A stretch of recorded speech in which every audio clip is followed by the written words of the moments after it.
काफ़ी समय पहले की बात है। प्रतापगढ़ नाम का एक राज्य था। वहाँ का राजा बहुत अच्छा था, मगर राजा को एक सुख नहीं था, वह यह कि उसे कोई भी संतान नहीं थी और वह चाहता था कि अब वह राज्य के अंदर किसी योग्य बच्चे को गोद ले, ताकि वह उसका उत्तराधिकारी बन सके और आगे की बागडोर को सुचारू रूप से चला सके।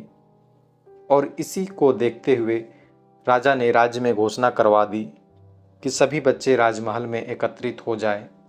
ऐसा ही हुआ। राजा ने सभी बच्चों को पौधे लगाने के लिए भिन्न भिन्न प्रकार के बीज दिए और कहा कि अब हम 6 महीने बाद मिलेंगे और देखेंगे कि किसका पौधा सबसे अच्छा होगा। महीना बीत जाने के बाद एक बच्चा ऐसा था जिसके गमले में वह बीज अभी तक नहीं फूटा था, लेकिन वह रोज उसकी देखभाल करता था और रोज पौधे को पानी देता था। देखते ही देखते 3 महीने बीत गए। बच्चा परेशान हो गया। तभी उसकी माँ ने कहा, बेटा धैर्य रखो, कुछ बीजों को फलने में ज़्यादा वक्त लगता है। और वह पौधे को सींचता रहा। 6 महीने बीत गए। राजा के पास जाने का समय आ चुका था, लेकिन वह डरा हुआ था कि सभी बच्चों के गमलों में तो पौधे होंगे और उसका गमला खाली होगा।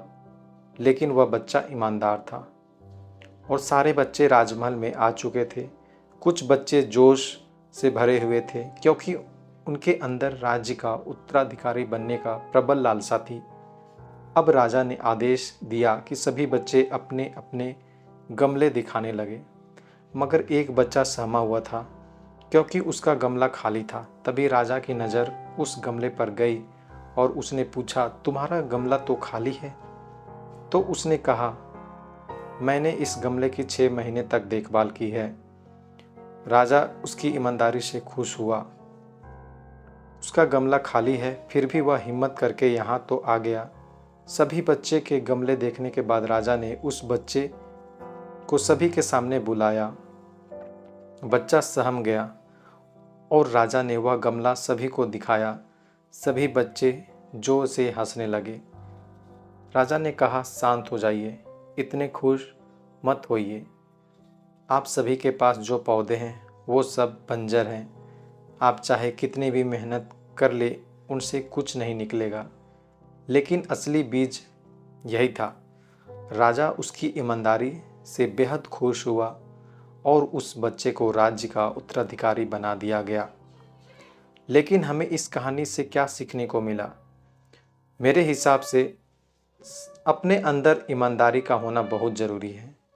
अगर हम खुद के साथ ईमानदार हैं तो जीवन के किसी न किसी पड़ाव में सफल हो ही जाएंगे, क्योंकि हमारी औकात हमें ही पता होती है।